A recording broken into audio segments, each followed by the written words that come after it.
Henry Spack, who was the early planner of the European Common Market and at that time was Secretary General of NATO. In a minute, I'll tell you something about NATO that you'll be glad to hear, maybe even shocked to hear. But Henry Spack went on to state, and listen to this, and I quote, he said, "We do not want another committee for the European Common Market. We have too many committees already." He said, "What we want is a man." Now, just to be honest, that's what every country needs today, is a man.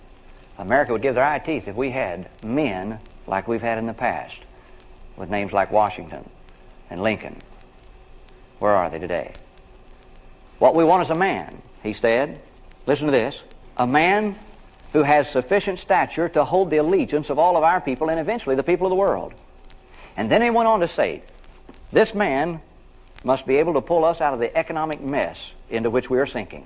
And he said, send us such a man, and be he God or devil, and we will receive him. Now this was March 1974, almost 2 years ago. Do you know, the early planner of the European Common Market stated that they would be glad to have a devil man. And the interesting thing is that my Bible says that there will be a man called Antichrist who is a devil-possessed man, according to Revelation chapter 13, verse 2, and Revelation chapter 9. A man possessed by the devil himself. He is a politician, according to the Bible, who is a Jew, a politician who is known as a world peacemaker, a politician who is born in one of the old European countries. And they went on to state, interesting enough, they went on to say, we'd sure even consider Dr. Henry Kissinger as our leader. But you see, Henry Kissinger is tied up as Secretary of State of the United States of America. Will Henry Kissinger be Antichrist? I haven't got the foggiest idea, neither does anybody else. And I sure wouldn't want to intimate that he has to be or would be. But this much I do know. My world and yours right now is getting ready for a one-world government system. And we're all ready for a man that will lead us out of the mess we're in, economically, financially, in other words, energy-wise, and food-wise. Listen to me. The Bible said at the beginning of the 7-year tribulation period there would be 10 nations in the European Common Market. There's only 9 right now. That's one nation shy of what they've got to have.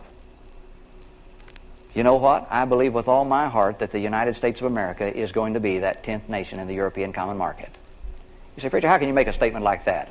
America couldn't be in the European Common Market. We don't live in Europe. No, that's not necessary.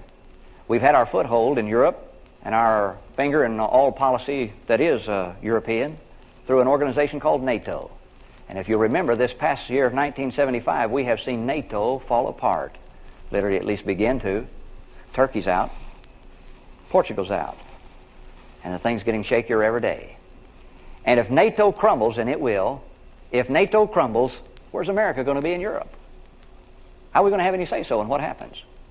The answer is very simple. America's going to have to join the European Common Market. Hey, and I want you to understand something.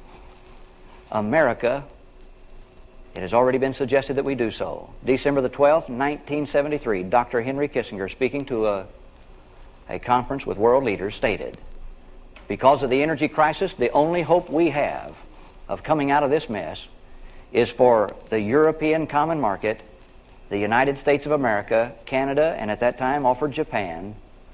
We must join together and become one people, or the Arabs will defeat us. Walter Cronkite stated on that date, he said, what Henry Kissinger has proposed is a one-world superstate, and it staggered the world. We've been getting ready for it for several years.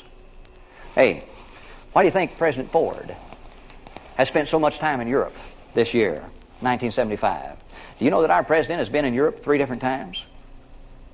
He spent a week there in May at the emergency meeting for NATO.